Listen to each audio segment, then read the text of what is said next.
Hi guys, welcome back to our YouTube channel, Dr. Rav's Dental YouTube channel. So మనతో పాటు ఉన్నారు doctor ఓ నాగేశ్వరరావు గారు. మన డాక్టర్ గారు ఉస్మానియా గాంధీలో 25 ఇయర్స్ సర్వీస్ చేసి 39 ఇయర్స్గా అమీర్పేట్లో ప్రాక్టీస్ చేస్తున్నారు. సామాన్య ప్రజలందరికీ అవగాహన కల్పించడం కోసం ఈ యూట్యూబ్ ఛానల్ని స్టార్ట్ చేయడం జరిగింది. మరి మీకున్న సందేహాల్ని డాక్టర్ గారితో షేర్ చేసుకొని అడిగేద్దామా? నమస్కారం డాక్టర్ గారు.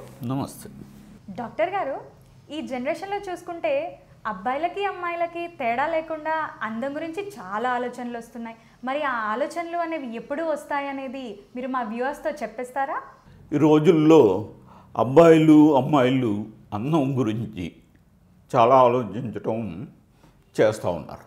అంటే ఈ ఆలోచన అనేది అమ్మాయిల్లోనూ అబ్బాయిల్లో ఏ వయసులో వస్తుంది, ఎప్పుడు వస్తుంది అన్నది మనం తెలుసుకోవాలి.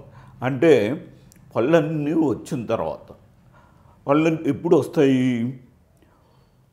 14 సంవత్సరాలు వచ్చిన తర్వాత పళ్ళన్నీ రావడం అనేది జరుగుతూ ఉంటుంది. వచ్చిన తర్వాత అంటే పర్మనెంట్ పళ్ళు వస్తాయన్నమాట. ఈ పర్మనెంట్ పళ్ళు వచ్చిన తర్వాత వాళ్ళ యొక్క ముఖ కవళికలు ఎట్లా ఉన్నాయి, పళ్ళు ఎట్లా ఉన్నాయి, తెల్లగా ఉన్నాయా, లేకపోతే మచ్చలుగా ఉన్నాయా, లేకపోతే ఎత్తుగా ఉన్నాయా, ఇట్లాగా వాళ్ళకి మిగతా వాళ్ళ పళ్ళు ఎట్లా ఉన్నాయి, నా పళ్ళు ఎట్లా ఉన్నాయి అనేది ఒక్కొక్క సంవత్సరం చూసుకున్నట్లయితే 14, 15, 16 సంవత్సరం వచ్చేటప్పటికి వాళ్ళకి మంచి అవగాహన ఏర్పడుతుంది అన్నమాట.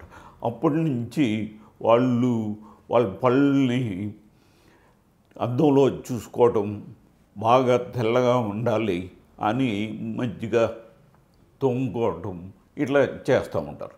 కాబట్టి ఈ విషయాన్ని గమనించి ప్రతి ఒక్కరు కూడా పళ్ళు అనేవి అందంగా ఉంటేనే మన నవ్వు కానీ లేకపోతే మాటలు కానీ స్పష్టంగా ఉంటాయి. తర్వాత మనం అందంగా కనిపిస్తాం. ఈ వీడియో మీకు నచ్చినట్లయితే లైక్ చేయండి, షేర్ చేయండి, సబ్స్క్రైబ్ చేసుకోవడం మర్చిపోవద్దు. పక్కనున్న బెల్ ఐకాన్ని గట్టిగా క్లిక్ చేయండి. మా నోటిఫికేషన్స్ అన్ని మీ వరకు చేరుతాయి.